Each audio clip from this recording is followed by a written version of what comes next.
आज हम लोग पढ़ने वाले हैं अनुपात तथा समानुपात। ठीक, अगर इंग्लिश में देखें तो रेशियो एंड प्रोपोर्शन।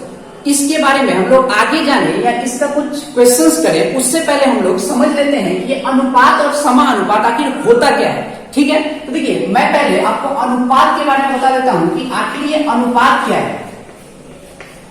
अनुपात, इसको हम लोग अगर चिन्ह से देखें कैसे दिखाते हैं तो एक बिंदु ऊपर और एक बिंदु नीचे लिख देते हैं, ऐसे हम लोग दिखाते हैं अनुपात को। ठीक है, अगर और अच्छे से मैं आपको बताऊं तो A अनुपात B ऐसे हम लोग लिखते हैं ना, किसी भी नंबर को यहाँ लिखना हो 2 अनुपात 3 ऐसे हम लोग लिखते हैं। कर क्या रहे हैं यहाँ पे, एक और नंबर भी अगर हम लोग ऐड कर ले, मान लीजिए यहाँ पे 4 ले, तो कर क्या रहे हैं हम लोग 2 या 2 से अधिक राशियों की तुलना कर रहे हैं ना, कंपेयर कर रहे हैं इन लोगों को। इन लोगों को 2/3 भी लिख सकते हैं अगर मेरा यहाँ पे 2 अनुपात 3 है, तो कर क्या रहे हैं इन लोगों को सिर्फ कंपेयर कर रहे हैं। 2 और 3 को कंपेयर कर दिए, ए और बी को कंपेयर कर दिए, तो इससे हमको क्या पता चलता है कि अनुपात है क्या। अनुपात का मतलब है किसी भी 2 या 2 से अधिक राशियों के बीच तुलना करना। और तुलना करते समय हमें एक चीज का अच्छे से ध्यान रखना पड़ेगा कि वो दोनों जो राशियां है उसका यूनिट, इकाई हमेशा समान हो। मतलब क्या है कि हम किलोग्राम को ग्राम के साथ कंपेयर नहीं कर सकते हैं, लीटर को मिलीलीटर के साथ कंपेयर नहीं कर सकते। हम जब भी तुलना करेंगे तो हम ध्यान रखेंगे कि इसका यूनिट, इसका इकाई जो है वो एकदम से समान हो। मतलब किलोग्राम को किलोग्राम के साथ ही कंपेयर करें, ये लीटर को लीटर के साथ ही कंपेयर करें, मिलीलीटर को मिलीलीटर के साथ ही कंपेयर करें। और एक चीज हमको क्या यहाँ पे देखना है, एग्जाम्पल बता दे रहा हूँ, फिर कट करना पड़ेगा यहाँ से। ठीक है, कर लेंगे। और हमको एक चीज यहाँ पे क्या देखना है कि जब भी हम लोग किसी चीज की तुलना करें तो तुलना करते समय हमको लंबाई के साथ ही तुलना करना है, या रंग का। हम किसी को अगर बोल रहे हैं इसका रंग थोड़ा गोरा है, इसका रंग काला है, तो रंग का रंग के साथ ही कंपेयर करें। ठीक है, तुलना करें। ऐसा नहीं बोल सकते हम लोग कि ये इतना लंबा है और इसका रंग काला है, इस चीज को हम लोग कंपेयर नहीं कर सकते हैं। ठीक है, चलिए यहाँ पे अनुपात हम लोग थोड़ा सा समझ चुके हैं। और अगर अनुपात में आपको मैं कुछ बताऊं, एक चीज ऐसे समझ लेते हैं कि मान लीजिए हमारे या आपके पापा 100 रुपया लिए, उनके पास पकड़ लीजिए कि 100 रुपया का नोट है। कितने का नोट है? 100 रुपया उनके पास है। उसको 2 भाई बहन में बांटना है, आप हो सकते हैं और एक आपकी बहन, 2 भाई बहन में बांटना है। तो वो बोल रहे हैं कि जो मेरा बेटा है उसको हम 2 के अनुपात में, मतलब बेटा और बेटी को 2 अनुपात 3 के रूप में हम अपने पैसे को बांटेंगे। ये जो 100 रुपया है, बेटा को मान लीजिए 2 के बराबर में देंगे और बेटी को 3 के बराबर में, जो भी अनुपात में निकल के आएगा। तो अब हमको पता करना है कि अच्छा 100 रुपया तो है, 2 अनुपात 3 के रूप में मिलने वाला है, तो भाई हमको कितना मिलेगा, मेरा हिस्सा कितना होने वाला है, ये जानना तो जरूरी है। तो ये चीज कैसे निकालेंगे, देखिए ये बहुत ही मजेदार है। निकालेंगे कैसे, कितना रुपया मिलेगा। ये 2 और 3 को हम लोग जोड़ते हैं, ये कितना हो जाएगा 2 और 3 जोड़ने के बाद 5। ये दोनों अनुपात को प्लस करने के बाद मेरा 5 आ रहा है ना, तो यही तो इन दोनों अनुपात का टोटल हो गया, टोटल 5 हो गया। और पूरा पैसा कितना है पापा के पास, 100 रुपया है, तो 5 के बराबर में ही तो वो 100 रुपया को रखेंगे। दोनों अनुपात को जोड़ करके 5 आ रहा है और उनके पास पूरा पूरी 100 रुपया है, तो वो 5 के बराबर में ही 100 को रखेंगे। टोटल 5 का मतलब 100 हो गया। हाँ, 5 जो रेशियो का जो मेरा टोटल आया, वही जो चीज है यहाँ पे 100 के बराबर में है। तो अब हमको पता करना है कि 2 और 3 को कितना मिलेगा। तो 5 का मतलब 100 हो रहा है, तो 1 का मतलब कितना हो जा रहा है, 5 से 100 को भाग कर देंगे, 5 दूनी 10, 0, 1 का मतलब 20। अब देखिए हमको कितना रुपया मिलने वाला है, आपको कितना रुपया मिलने वाला है, 2 का मतलब 40, और बहन को कितना रुपया मिलने वाला है, यहाँ पे है 3, तो 3 का मतलब 60। देखिए बहन बाजी मार गई, बहन को मिल गया 60 रुपया, आपको हमको मिला 40 रुपया। ठीक है, यहाँ पे हम लोग अनुपात को समझ चुके हैं। ठीक, इसके बाद थोड़ा सा अनुपात, समानुपात देख लेते हैं और उसके बाद कुछ क्वेश्चंस प्रैक्टिस करवा दूंगा मैं आप लोगों को। ठीक है, देखिए अनुपात इतना समझ गए, काफी है इतना। देखिए हमारा जो फोकस है वो फोकस है ग्रुप डी पे। हम लोग चाहते हैं कि जो ग्रुप डी का एग्जाम हो, इस चैनल पे आपको हर सब्जेक्ट का क्लासेस मिल जाएगा। ठीक, देखिए अब हम लोग आ जाते हैं समानुपात पे कि समानुपात क्या होगा। अनुपात हम लोग समझ गए, अब समझते हैं समानुपात। तो देखिए समानुपात, इसको अगर चिन्ह से देखिए कि कैसे दिखाते हैं, तो एक बिंदु नीचे, एक बिंदु यहाँ ऊपर नीचे, और फिर 2 बिंदु यहाँ इसके बगल में, मतलब टोटल 4 बिंदु दे देते हैं। इसको हम लोग बोलते हैं कि ये समानुपात है। तो देखिए समानुपात क्या होता है, अनुपात समझे तो जैसे ही हम लोग दो अनुपात को लेकर के और उनके बीच में हम लोग तुलना करेंगे तो वो हमारा हो जाएगा समानुपात। मतलब दो अनुपातों के बीच में तुलना करना समानुपात कहलाता है। जैसे A अनुपात B समानुपात C अनुपात D, यही है मेरा समानुपात। इसको और कैसे लिख सकते हैं, तो A बटा B जो है ये मेरा बराबर होना चाहिए C बटा D के, ये होता है समानुपात। इसको देखिए एक और एग्जांपल से हाँ देखिए हम लोग ये चीज अब जैसे समझ गए, इसके बाद हम लोग इसको और एक एग्जांपल से अच्छी तरीके से समझ लेते हैं। देखिए हम लोग इसको मान लीजिए ले लेते हैं 2:4 और ये मेरा किसके समानुपात के बराबर में होगा, तो 3:6। मतलब 2:4 जो है वो 3:6 का समानुपाती है। देखिए इसको अगर हम लोग लिखते हैं तो ये कितना हो जाएगा 2/4, ये बराबर है मेरा किसके 3/6 के। देखिए इसको कैंसिल करके छोटा करके देख लेते हैं, ये 1/2 हो जाएगा, 2 दूनी 4 से 2 दूनी 4, यहाँ पे 3 दूनी 6, ये भी 1/2 हो जाएगा। मतलब 1/2 और ये भी 1/2, तो ये दोनों समानुपाती हो गया। तो ठीक है, दो अनुपात के बीच में हम लोग जब तुलना कर रहे हैं तो क्या पा रहे हैं हम लोग कि समानुपात में उसको कब लिखेंगे, जब वो दोनों तरफ से कैंसिल करने के बाद एकदम समान रूप में आ जाए। मतलब इधर अगर 6 आ रहा है तो मेरा ये 6 इस साइड में आना चाहिए, तभी तो उसको बोलेंगे कि दोनों बराबर है। ठीक है, तो यहाँ पे हम लोग समानुपात को भी समझ चुके हैं। अब हम लोग इस पे कुछ क्वेश्चंस कर लेते हैं। देखिए हम लोग बुक का या एग्जाम में आने वाला कुछ सवाल करें उससे पहले मैं यहाँ पे जो चीज आपको समझाया हूं उससे हम लोग कुछ क्वेश्चन कर लेते हैं, देखते हैं कि आपका कितना कॉन्सेप्ट क्लियर हुआ। ठीक है, देखिए हम मान लीजिए एक ले लेते हैं कि A अनुपात B हमको दिया हुआ है, कितना ले लें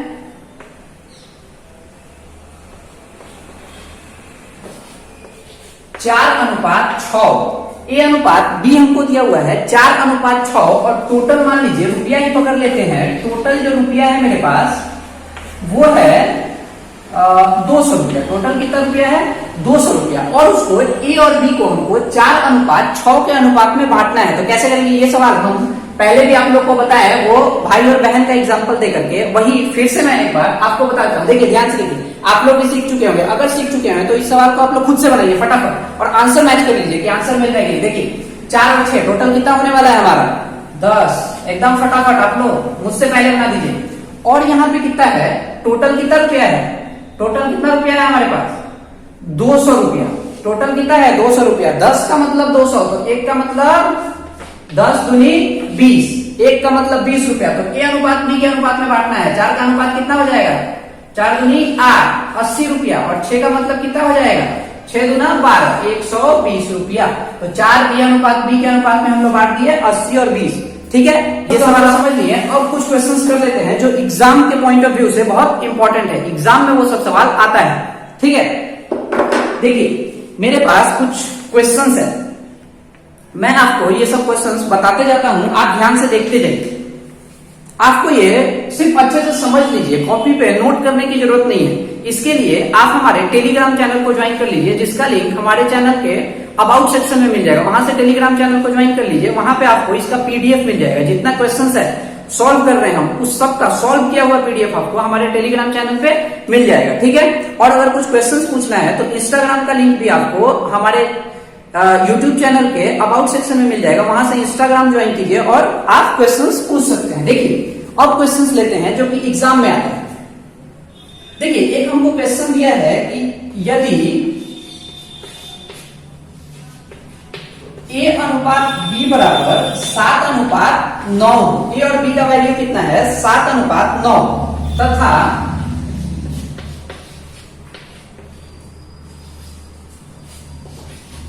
B और B अनुपात C का वैल्यू कितना दिया हुआ है 1:5, और हमसे पूछ रहा है कि फिर A अनुपात B अनुपात C का वैल्यू कितना होगा। और ये क्वेश्चन देखिए कहां पे इस एग्जाम में आया है, तो ये क्वेश्चन एसएससी 2009 के एग्जाम में आ चुका है। हम लोग जितना क्वेश्चन यहाँ पे करेंगे सब क्वेश्चन वही सब करेंगे जो एग्जाम में पूछा जा चुका है। ठीक है, देखिए तो इस सवाल को इजिली हम लोग कैसे बना सकते हैं? इसको बनाने का 3 तरीका है, लेकिन 2 तरीका जो है वो काफी कंफ्यूजिंग है, उसमें बच्चों को काफी प्रॉब्लम होता है। तो हम लोग जो बनाएंगे वो सबसे आसान तरीका होगा। देखिए करेंगे क्या, ए अनुपात बी अनुपात सी निकालना है। इसको हम लोग लिख देते हैं ए अनुपात बी अनुपात सी, लिख दिया हम लोग। अब वैल्यू जो इसका दिया हुआ है इसके सामने सामने बैठाएंगे। ए अनुपात बी का मान कितना दिया हुआ है? 7 अनुपात 9। ए की जगह पे 7 लिख दीजिए, बी की जगह पे 9 लिख दीजिए। हो गया इतना। दूसरा वाला मान बी अनुपात सी का मान कितना दिया हुआ है? 1 अनुपात 5। इसको बी के बगल में ही लिखिए, ये लीजिए 1 हो गया। और सी के बगल में कितना, सी के नीचे कितना होने वाला है? 5। देखिए बी एकदम सामने सामने रखेंगे, 9 भी बी का वैल्यू था, 1 भी बी का वैल्यू था, ठीक है। अब इसको कैलकुलेट करेंगे। देखिए तो इसको 3 तरीके से कैलकुलेट कर सकते हैं हम लोग। इसका एबीसी का मान निकाल सकते हैं, लेकिन हम लोग जो निकालेंगे वो सबसे आसान तरीका होगा। कैसे करेंगे? देखिए यहाँ पे जो मेरा खाली जगह है और यहाँ पे भी जो मेरा खाली जगह है, यहाँ पे इसके सामने वाले नंबर को ही हम बैठा लेंगे, ठीक है। यहाँ पे 9 था, यहाँ पे हम लोग क्या करेंगे? सामने वाला नंबर 9 बैठा लेंगे, ठीक है। यहाँ पे 1 है, इसी नंबर को हम लोग यहाँ पे बैठा लेंगे, ठीक है। अब इसको क्या करेंगे? ऐसे गुना कर देंगे, ऐसे इसको क्या कर देंगे? गुना कर देंगे। तो 7 का पहाड़ा एक बार कितना हो जाएगा? 7 एकम 7। 9 का पहाड़ा एक बार कितना होने वाला है? 9। और फिर 9 का पहाड़ा 5 बार, 9 बचे 45। देखिए ये मेरा क्या हो गया? आंसर हो गया, ठीक है। समझ गए? एक बार रिवाइज करवा देता हूं आपको। देखिए ए अनुपात बी का मान 7 अनुपात 9 दिया है, बी अनुपात सी का मान 1 अनुपात 5 दिया है, और हमको एबीसी निकालना है। ये क्वेश्चन कहां आ चुका है? तो एसएससी 2009 में आ चुका है। कैसे करेंगे? ए अनुपात बी अनुपात सी लिखेंगे, लिखिए। उसके बाद क्या करेंगे? देखिए ए और बी का जो अनुपात में यहाँ मान दिया हुआ है उसको इसके नीचे लिखेंगे, फिर बी अनुपात सी का जो मान दिया हुआ है उसको इसके नीचे लिखेंगे, और जो जगह मेरे पास खाली बच रहा था वहां पे उसके बगल वाले नंबर को ही लिख देंगे, इसके बगल वाले नंबर को ही लिख देंगे। तो यहाँ पे 9 हो गया, यहाँ पे इसके बगल वाले नंबर को ही लिख देंगे, मतलब 1 हो गया। उसके बाद इसको ऐसे ऐसे करके गुना कर देंगे, जो आएगा वो मेरा आंसर हो जाएगा। तो यहाँ पे ए अनुपात बी अनुपात सी का मान हमारा निकल चुका है, ठीक है। इसको नोट करने की जरूरत नहीं है, आप लोग सिर्फ समझते चलिए। टेलीग्राम पे आपको इसका पीडीएफ मिल जाएगा, वहां से आप लोग नोट कर लीजिएगा, प्रैक्टिस कर लीजिएगा। ये हो गया। अब हम लोग बढ़ते हैं हमारे अगले क्वेश्चंस की तरफ। मैं आपको 5-6 क्वेश्चन प्रैक्टिस करवा देता हूं यहाँ पे, और 3-4 क्वेश्चन होमवर्क में दे दूंगा, आप लोग उसको घर से कीजिएगा, ठीक है। देखिए यहाँ पे एक और क्वेश्चन दिया हुआ है, सेम टू सेम ऐसा ही होगा। ए अनुपात बी जो है हमारा दिया हुआ है 3 अनुपात 2, और बी अनुपात सी जो है वो दिया हुआ है 3 अनुपात 4। और यहां पे हमको क्या निकालना है? सिर्फ निकालना है ए अनुपात सी। क्या निकालना है? ये कब का क्वेश्चन आया हुआ है? तो एसएससी 2008 का आया हुआ प्रश्न है, ठीक है। हम लोग जितना क्वेश्चन लेंगे सब किसी न किसी एग्जाम में पूछा जा चुका है, ठीक है। चलिए जैसे हम लोग पहला सवाल किए वैसे ही इसको भी करेंगे, ये भी सेम टू सेम वैसा ही होने वाला है। पहले सवाल में क्या किए थे? ए अनुपात बी अनुपात सी लिख लिए थे, यहां पे भी लिख लेंगे। उसके बाद क्या करेंगे? देखिए जो इसका वैल्यू दिया हुआ है, जो इसका मान दिया हुआ है वो बैठा देंगे। ए अनुपात बी का मान कितना दिया हुआ है? 3 अनुपात 2, और फिर बी अनुपात सी का मान कितना दिया हुआ है? 3 अनुपात 4। तो इसको इसके पास में बैठा देते हैं, ये लीजिए 3 अनुपात 4। बी हमारा जो है एकदम से सामने सामने ही होना चाहिए। उसके बाद हम लोग क्या किए थे? पहले सवाल में यहाँ जो खाली जगह है उसको इसके बगल वाले नंबर से भर दिए थे, भर दीजिए 2।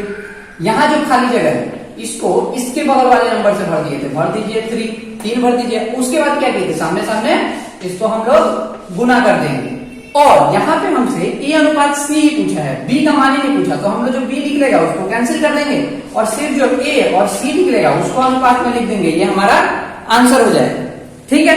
और बाकी इसका सॉल्व किया हुआ पीडीएफ आपको टेलीग्राम चैनल पे मिल जाएगा। तो अगर यहाँ आपको कोई भी दिक्कत हो रहा है तो आप वहां से अच्छे से समझ सकते हैं पीडीएफ को देख करके, ठीक।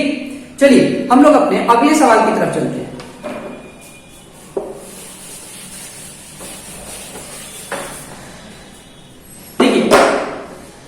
हमारा अगला सवाल क्या दिया हुआ है? 1/x का मान दिया हुआ, 1/x अनुपात 1/y अनुपात 1/z, और इसका मान कितना दिया हुआ है? 2 अनुपात 3 अनुपात 5। और हमसे क्या पूछ रहा है कि x अनुपात y अनुपात z का मान कितना होगा, ये हमसे पूछा है। ये कब का आया हुआ है, तो ये एसएससी 2010 का आया हुआ प्रश्न है, 2010 का आया हुआ क्वेश्चन है, ठीक है। एक्स वाई जेड का मान निकालना है हमको ऐसे बटा में। अब बच्चा लोग एग्जाम में क्या करता है, ऐसे बटा में देखेगा और घबरा जाएगा। अब क्या है भाई, तो बटा में दे दिया, ऐसा तो सीखे ही नहीं, तो बनेगा ही। देखिए इसको कैसे बनाएंगे, ये भी आसान है एकदम से। उल्टा कर देंगे, इसको उल्टा कर देंगे और इस साइड वाले को भी उल्टा कर देंगे। नीचे में कुछ नहीं है, मतलब क्या है, एक है। उल्टा करेंगे तो क्या हो जाएगा, 1/x है, x बटा 1 होगा, नीचे 1 का कोई वैल्यू नहीं होता, 1/y, y बटा 1 और फिर z बटा 1 का नीचे में कोई वैल्यू नहीं होता। क्यों वैल्यू नहीं होता वो भी किसी अगले वीडियो में समझा देंगे, बड़ी मजेदार है वो, क्यों वैल्यू नहीं होता नीचे में 1 का। देखिए इसको भी फिर उल्टा करेंगे, 1/2, ऊपर में 1 का वैल्यू होता है, 1/3 और 1/5। ये देखिए यहां से हमको दिख रहा है ना कि एक्स वाई जेड का वैल्यू निकल गया। लेकिन अब एग्जाम में क्या होगा कि ये जो बटा में 1/2, 1/3 और 1/5 निकला है ना, ये ऑप्शन में मिलेगा ही नहीं।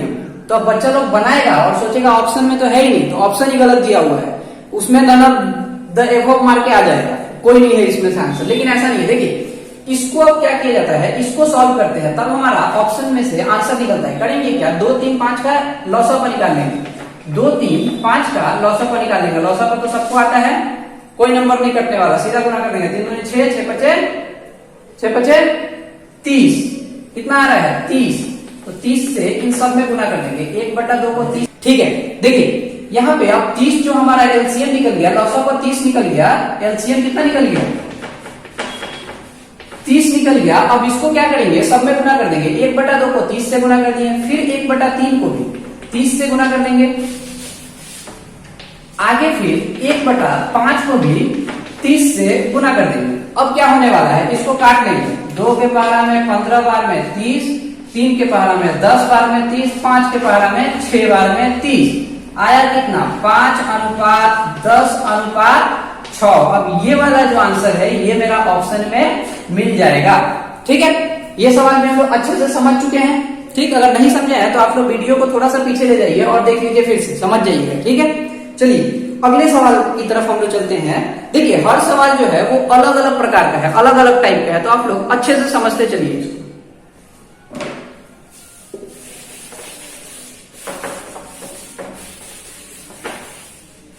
और बाकी पीडीएफ के लिए हमारे टेलीग्राम चैनल को ज्वाइन करिए।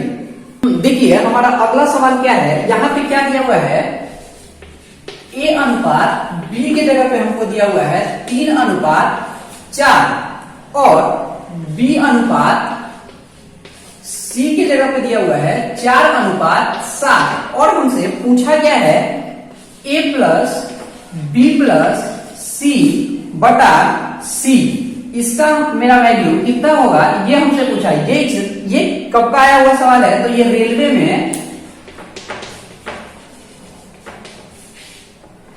में 2000 का आया हुआ सवाल है, ठीक है। देखिए अब देखिए यहाँ पे सवाल सेम ही है, ए बी सी का वैल्यू निकालना है, मान निकालना है और यहाँ पे पुट कर देना है, आंसर निकल जाएगा, ठीक है। लेकिन इसमें हम लोग ऐसे मतलब ए अनुपात बी अनुपात सी वाला जो तरीका सीखे हैं वैसे निकालेंगे नहीं, वैसे वैल्यू निकालने में बहुत टाइम लगेगा। क्यों, क्योंकि देखिए यहाँ पे हमको बी का मान 4 दिख रहा है, सेम यहाँ पे भी बी का मान हमको 4 दिख रहा है, बी का मान दोनों जगह समान है। तब अब हम लोग वो वाला तरीका नहीं अपनाने वाले हैं, डायरेक्ट हमारा मान हो जाएगा। ए के जगह पे कितना होने वाला है 3 लीजिए, बी के जगह पे दोनों जगह तो बी का मान 4 ही है, एक तो 4 ले लीजिए, बी के जगह पे 4 और सी का मान कितना है 7, ये लीजिए एबीसी निकल गया बिना कैलकुलेट किए। अब इसको इसमें बैठा दीजिए सीधा, ए के जगह पे कितना 3 + 4 + 7 बटा सी से भाग देना है, मतलब 7 से भाग देना है। जोड़ तो सबको आता होगा, इसको जोड़िए और 7 से भाग दे दीजिए, जो आ जाएगा वो क्या हो जाएगा, आंसर हो जाएगा 4 3 7 7 7 14 बटा 7, 7 से 14 को 7 दूनी 14, 2 हमारा क्या हो गया, आंसर हो गया, ठीक है। ये सवाल आपको अच्छे से समझ में आ गया। अब चलते हैं हमारे अगले सवाल की तरफ, और 1-2 सवाल बता के आपको होमवर्क दे देते हैं, घर से कीजिएगा।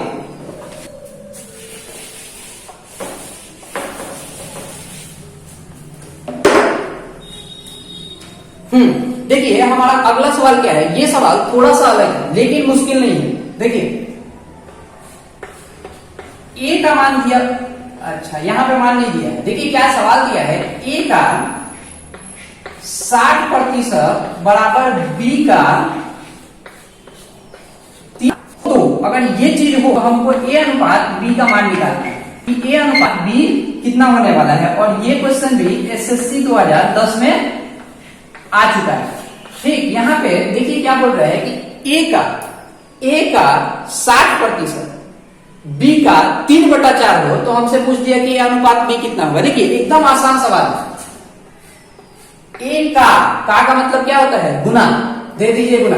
60% जब भी हमको हटाना रहता है क्या हो जाता है, नीचे में 100 आ जाता है, 100 से भाग दे देते हैं, हटा दिए प्रतिशत, बराबर बी का 3/4, का मतलब गुना 3/4, इतना तक हो गया। देखिए यहाँ पे हम लोग कुछ इसको काट लेते हैं, ये देखिए गया, 3 के पारा से 6 गया 2 बार में, 2 के पारा से 2 दूनी 4, 2 बचे 10, और ए गुना 2 का 5 बराबर बी का 2, ये चीज हमारा आ गया। तो अब देखिए इसके बाद हम लोग क्या करेंगे, ये जो 2 है इसके ऊपर में जाकर गुना हो जाएगा कि नहीं, यहां इस साइड में आके गुना हो जाएगा कि नहीं हो जाएगा। तो ये क्या होने वाला है, ए गुना 2 मतलब 4/5 बराबर बी। एक का कोई वैल्यू नहीं है, बी का 1 से गुना करेंगे बी आ जाएगा। अब क्या हो जाएगा, देखिए इसको इस साइड में, इसको उस साइड में लेके चल जाते हैं। ये देखिए 4/5 यहाँ पे मेरा है, छोड़ देते हैं, क्या करेंगे उसको, यहाँ बी है, ये नीचे में ए आ गया, मतलब ये मेरा बी अनुपात ए निकल रहा है, हमको चाहिए क्या, ए अनुपात बी। अब इसको उल्टा कर देते हैं, उल्टा करेंगे तो क्या हो जाएगा, 5 और ए बटा बी, मतलब आंसर कितना निकल रहा है मेरा, ए अनुपात बी बराबर 5/4, ये मेरा हो गया आंसर। देखिए सवाल देखने में थोड़ा अलग लग रहा था, लेकिन मुश्किल नहीं है, एकदम आसानी सवाल है। ठीक, इसको बोल की इसको और इसको भूत ना होता है, फ्रैक्शन बताया इसको 60% कितना होगा, फ्रैक्शन कहाँ सिखाए हैं। देखिए जो हम लोग ये सवाल बनाए ये एकदम से बेसिक तरीके से बनाए हैं, इसीलिए इतना लंबा चला गया है। हम इसको बेसिक तरीके से इसलिए बताएं कि जो नया लड़का हो वो भी इस चीज को अच्छे से समझ सके, लेकिन हम लोग इसको इतना लंबा नहीं करेंगे, इसको शॉर्ट ट्रिक से 2 लाइन में बना सकते हैं। लेकिन ये चीज मैं आपको अगले वीडियो में सिखाऊंगा कि इसको 2 लाइन में कैसे बनाया जा सकता है। ठीक, आज के लिए हम लोग इसको यहीं तक रहने देते हैं, अगले क्लास में कुछ और सवाल करेंगे और इसका जो भी प्रॉब्लम सम है, मतलब जो भी लिखा हुआ सवाल रहता है उसको हम लोग अगले वीडियो में समझ लेंगे। ठीक है, अगर हमारा वीडियो आपको अच्छा लगता है तो हमारे चैनल को सब्सक्राइब कर लें। आप भी अगर ग्रुप डी की तैयारी कर रहे हैं तो हमारे चैनल को जरूर से जरूर सब्सक्राइब करें, क्योंकि आपको हमारे चैनल पे हर एक क्लास मिल जाएगा। ठीक है, थैंक यू।